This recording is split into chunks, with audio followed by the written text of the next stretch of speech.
You sit down to dinner at 8 o'clock. The evening news is on. The plate is warm. This is a habit you have had for 20, perhaps 30 years, and nothing about it has ever felt like a medical decision. Your blood pressure was a little high at your last appointment. Your doctor adjusted the medication, said to watch the salt.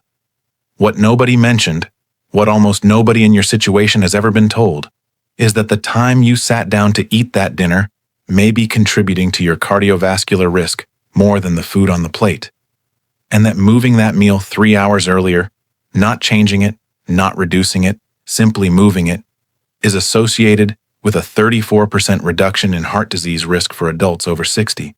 You may have filed your blood pressure, your cholesterol, and your heavy tiredness after meals as 3 separate things to manage. They are not separate. They are 3 instruments in the same orchestra, playing at the wrong time of day. At around the 9-minute mark, I am going to show you something about a specific blood pressure measurement that your doctor almost certainly does not take. One that would reveal whether your cardiovascular system is doing something dangerous every single night, regardless of what your morning reading shows. Stay with me for that. What I am about to share comes from years of working with adults in their 60s and 70s whose cardiovascular markers, blood pressure, triglycerides, arterial stiffness, improved not from a new drug, not from a dietary overhaul, but from shifting the timing of a single daily meal. The system that controls when your body can process cardiovascular load is called your circadian cardiovascular rhythm. It operates on a 24-hour cycle, regulated by the suprachiasmatic nucleus, your biological master clock, which loses amplitude after 60. Everything downstream follows. Think of your cardiovascular system as a factory. During the morning and midday hours, the factory is in full production. Your arteries are at their most elastic. Your liver is clearing fats efficiently. Your blood pressure is regulated and responsive. The team is at their stations. The equipment is calibrated. The energy is available.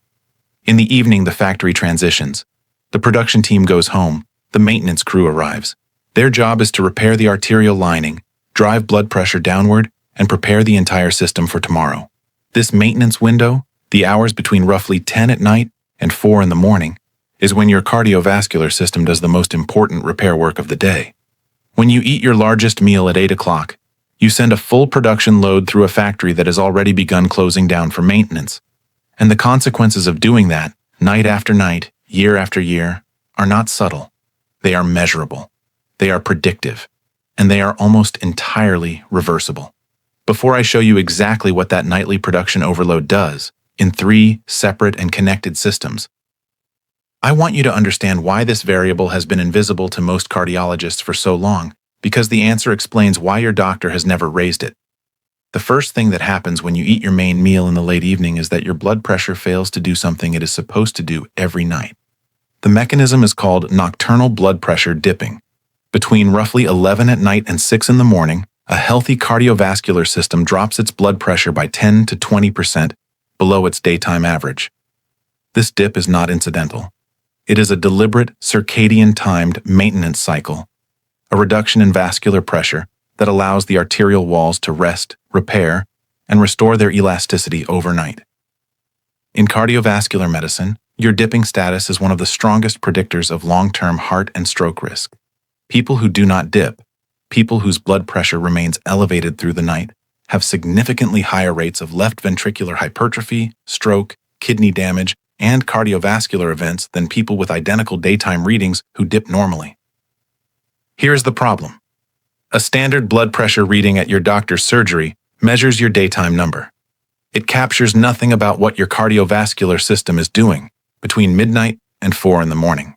And late eating, specifically a substantial meal within 3 hours of sleep, is one of the most consistently documented inhibitors of nocturnal blood pressure dipping in adults over 60.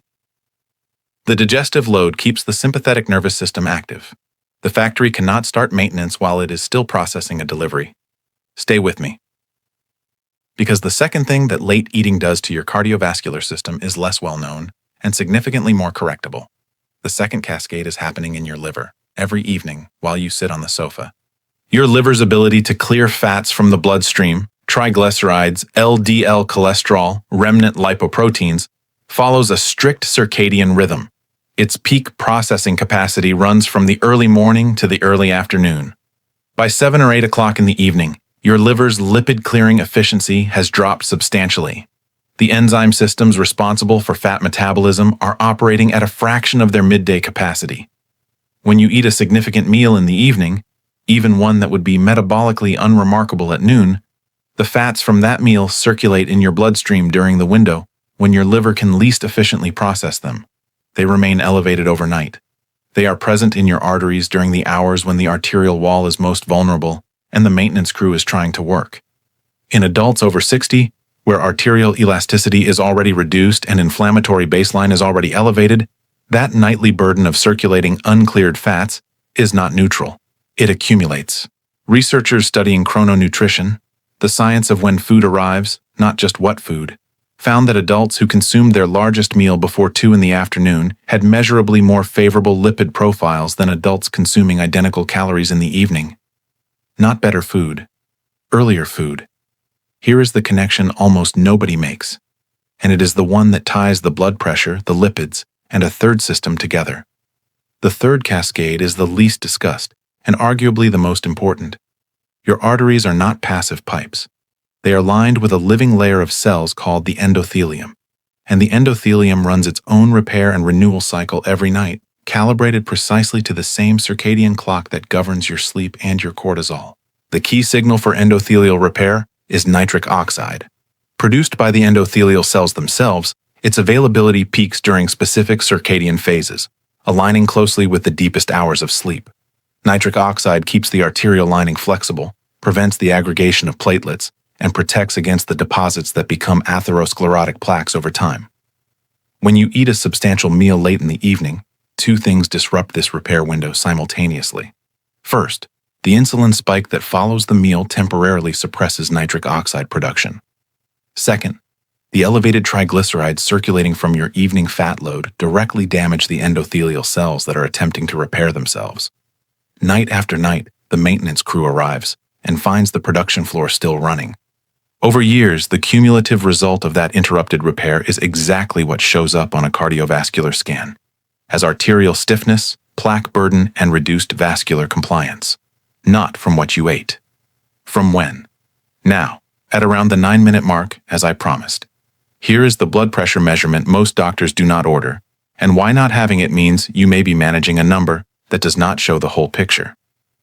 Standard office blood pressure readings capture a single daytime snapshot. They tell you nothing about your nocturnal dipping status. The test that does is called a 24-hour ambulatory blood pressure monitor, a device worn on the arm that records readings through the night and produces a complete dipping profile. In clinical studies, non-dipping status, a finding visible on a 24-hour monitor but invisible on an office reading, is a more powerful predictor of cardiovascular events than daytime hypertension alone, and it responds directly to changes in meal timing in a way that few pharmaceutical interventions can match. Most adults over 60 have never worn one. Most will not be offered one unless they ask specifically. The reason it remains underused is not that the evidence is weak. The evidence is substantial. It is that office-based cardiovascular care is built around office-based readings, and an office-based reading cannot see the night. I want to tell you about a man in his late 60s, a retired civil engineer. His wife mentioned, in a conversation that was not about him, that he had started pausing on the stairs, not stopping, just pausing briefly before continuing. He had not said a word about it. His blood pressure at his surgery ran borderline, high enough to warrant medication, controlled enough that nobody was alarmed. His cholesterol was managed with a statin. His cardiologist had reviewed him twice and found nothing requiring escalation. He had eaten dinner at 8:30 for 35 years. It was when his family had always eaten. What prompted further investigation was not a symptom. It was a 24-hour ambulatory monitor ordered because his borderline daytime readings did not match the slight ventricular enlargement visible on a routine echocardiogram. The monitor revealed non-dipping. His blood pressure at 2 in the morning was higher than at 2 in the afternoon. The maintenance crew had not been able to do their work in years. One change was made. His main meal moved from 8:30 in the evening to 1 o'clock in the afternoon. His evening meal became a light, low-fat meal before 6. Nothing else changed. Not the medication, not the food choices, not the exercise routine. 6 weeks later, a repeat ambulatory monitor showed a nocturnal dip of 11%. blood pressure falling consistently through the hours when it was supposed to fall. His cardiologist described the finding as clinically significant. The engineer said it was the first time in years he had woken up feeling the night had actually done something for him. Same man, same diagnosis, same medication. One meal moved 5 hours earlier, different cardiovascular profile. What I am about to give you now are 3 specific requests, with exact language, for your next medical appointment. The first, ask your GP for a 24-hour ambulatory blood pressure monitor. Use these words specifically. I would like to check my nocturnal blood pressure dipping status. I understand that non-dipping is a significant cardiovascular risk factor that a standard office reading cannot detect. That phrasing identifies the precise clinical concern and makes it significantly harder to be redirected to another routine reading. The second, at your next cardiology or GP appointment, introduce the phrase chrononutrition and cardiovascular timing. Say, I have been reading about the relationship between the timing of the main meal and nocturnal blood pressure dipping. Can we discuss whether shifting my largest meal earlier would be appropriate for my current cardiovascular profile? Framing it that way signals that you are raising an evidence-based question, not a lifestyle preference.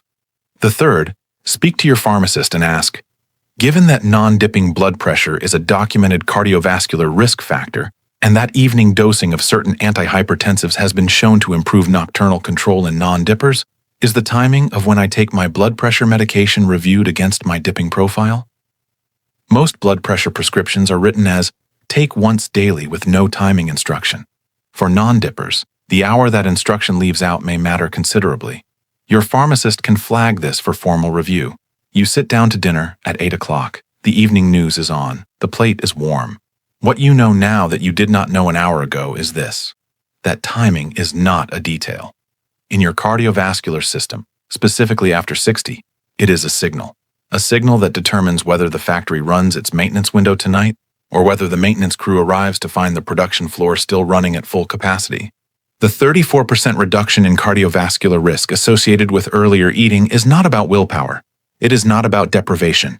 It is about alignment, about giving your factory the window it has been ready for every night and has rarely been allowed to use. Over the next 7 days, I want you to do one thing. Each evening, note the exact time of your last significant meal, not a small snack, but something that constitutes a real food event. Note whether you were genuinely hungry at that time, or whether it was simply the time you have always eaten. Do not act on that information yet. Just collect 7 times and 7 honest answers. Because what the pattern in those times reveals about a specific risk window in your cardiovascular system and what it predicts about something happening during your sleep that you have no way of feeling while it occurs is exactly what I'm going to show you next week. And it may connect your meal times to a condition you have never associated with eating at all. One important note before you go. Everything in this video is for educational purposes only and is not a substitute for the advice of your personal physician. Please do not stop or adjust any medication without first speaking to the doctor or pharmacist responsible for your care. The goal of this video is to give you a more complete picture of your own cardiovascular biology and better questions to bring to the people who can act on them with you. That conversation is where the real progress begins.